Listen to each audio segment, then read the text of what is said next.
So hello and welcome back guys, myself Prabhat Thakur. और आज के इस वीडियो में हम लोग बात करने वाले हैं वेबसाइट और ब्लॉग के बीच में एक बेसिक डिफरेंस के बारे में। बेसिकली लोग इन दोनों टर्मिनोलॉजीज को क्यों इतना कंफ्यूज करते हैं, मेरे को ये समझ नहीं आता।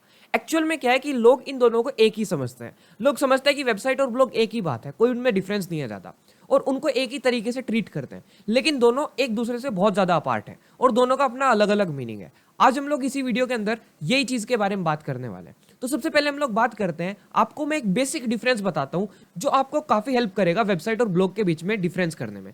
एक्चुअल सिनेरियो क्या है, अगर आप इस डिफरेंस को समझ लेते हो, अगर आप इस डिफरेंस को दिमाग में बैठा लेते हो, तो आप कभी कंफ्यूज नहीं होगे एक basic we can say website और एक ब्लॉग के बारे में। तो सबसे पहले मैं आपको वो डिफरेंस बता देता हूं। तो जो डिफरेंस है वो ये है कि एक वेबसाइट के अंदर एक ब्लॉग हो सकता है। अब website can consist of blog, लेकिन एक ब्लॉग के अंदर एक वेबसाइट नहीं हो सकती। एक ब्लॉग एक वेबसाइट का पार्ट हो सकता है, लेकिन एक वेबसाइट एक ब्लॉग का पार्ट नहीं हो सकती। आप ऐसे समझो कि आपका एक बड़ा बर्तन है, एक छोटा बर्तन है। ये छोटा वाला बर्तन इस बड़े बर्तन में आ सकता है, लेकिन ये वाला बर्तन इसमें नहीं आ सकता।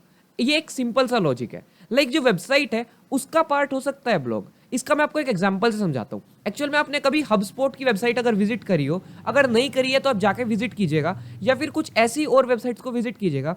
उसमें उन्होंने क्या किया है कि हबस्पॉट के अपने प्लान्स हैं, हबस्पॉट के अपने सब्सक्रिप्शंस हैं, अपने पैकेजेस हैं, अपने सर्विसेज हैं। उसके साथ साथ हबस्पॉट का अपना एक ब्लॉग भी है, जहां पे वो अपनी ऑडियंस को, अपने व्यूअर्स को, अपने विजिटर्स को एडुकेट करता है अपने प्लान्स, अपने सब्सक्रिप्शंस के बारे में। उससे क्या होता है, उनका वीकेंड से ब्लॉग भी चलता रहता है।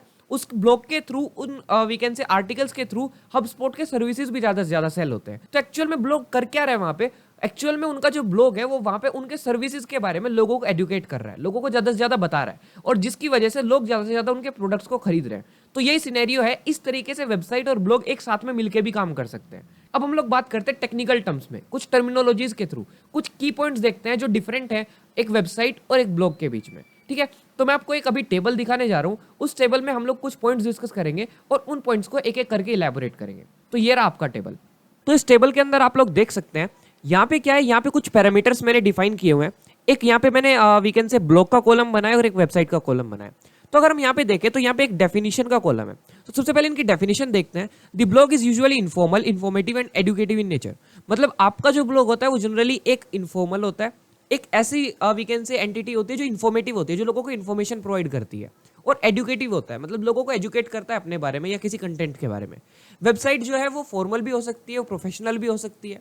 ठीक है, तो वेबसाइट एक डिफरेंट है और ब्लॉग बिल्कुल डिफरेंट है। जो फंडामेंटल यूनिट है ब्लॉग के ऊपर, तो जो ब्लॉग के ऊपर फंडामेंटल यूनिट है वो कंटेंट है। ब्लॉग में बेसिकली जो चीज चलती है वो कंटेंट चलता है, लेकिन वेबसाइट के अंदर आपका जो मेन यूनिट है वो पोस्ट है, जो चीजें मेनली कंस्टिट्यूट करती है। आपने देखा होगा कि ब्लॉग के अंदर हम लोग कंटेंट की बात करते हैं, वेबसाइट के अंदर हम लोग पोस्ट की बात करते हैं। कंटेंट ऑर्डर, एक ब्लॉग में जो वीकेंड से आपका कंटेंट होता है वो एक रिवर्स क्रोनोलॉजिकल ऑर्डर में वीकेंड से प्लेस होता है। रिवर्स क्रोनोलॉजिकल ऑर्डर मतलब जो चीज आप लेटेस्ट अपडेट करोगे, जो चीज आप लेटेस्ट अपलोड करोगे वो सबसे ऊपर आएगी, फिर उसके बाद उससे पहले वाली, उसके बाद उससे पहले वाली। मतलब अगर 3 पोस्ट की है, एक आज किया है, एक कल किया था, एक परसों किया था, तो जो आज वाला पोस्ट है वो सबसे ऊपर आएगा, फिर कल वाला, फिर परसों वाला। जैसे आपका वीकेंड से सोशल मीडिया साइट्स में होता है, इंस्टाग्राम और फेसबुक में। तो ये एक रिवर्स क्रोनोलॉजिकल ऑर्डर है जिसमें लेटेस्ट पोस्ट सबसे ऊपर आता है। वेबसाइट में ऐसा कोई क्रोनोलॉजिकल ऑर्डर या फिर ऐसा कोई भी अरेंजमेंट वेबसाइट फॉलो नहीं करता। ब्लॉग के अंदर आपका होम पेज हो भी सकता है या फिर नहीं भी हो सकता। मतलब आप एक डिफरेंट होम पेज, एक सेपरेट होम पेज ब्लॉग का क्रिएट कर भी सकते हो या फिर नहीं भी, आपकी मर्जी, आप कीजिए या ना कीजिए। लेकिन वेबसाइट के अंदर आपका एक होम पेज होना ही होना चाहिए, जहां पे आपकी वेबसाइट के सारे एलिमेंट्स को जो यूजर है वो इजीली एक्सेस कर पाए। कमेंटिंग, ब्लॉग के अंदर कमेंटिंग अवेलेबल होती है, लेकिन वेबसाइट के अंदर ये नेसेसरी नहीं है कि कमेंटिंग अवेलेबल हो ही हो। Updating frequency, we can say blog dynamic है नेचर में, मतलब आपको जो कंटेंट है वो रेगुलरली अपडेट करते रहना पड़ेगा। लेकिन वेबसाइट ऐसा नहीं है, वेबसाइट स्टैटिक भी हो सकती है, वेबसाइट डायनेमिक भी हो सकती है, दोनों हो सकती है। लाइक अगर हम लोग बात करें तो ब्लॉग में आपको रेगुलर पोस्ट डालते रहना पड़ता है, लेकिन वेबसाइट कुछ एक लैंडिंग पेज भी हो सकती है। मतलब आपने एक बार बना के छोड़ दिया, आप यूजर को बार बार वहीं पे रिडायरेक्ट कराते रहे। आपका जो ब्लॉग है उसमें वीकेंड से सब्सक्रिप्शन भी हो सकता है आरएसएस फीड का। मतलब जो भी आपका वीकेंड से लेटेस्ट कंटेंट आएगा उसका लोगों को एक नोटिफिकेशन मिल जाएगा और लोग उसको एक्सेस कर सकते हैं आरएसएस फीड के थ्रू। लेकिन वेबसाइट में इस टाइप का कोई भी आरएसएस फीड या सब्सक्रिप्शन अवेलेबल नहीं होता।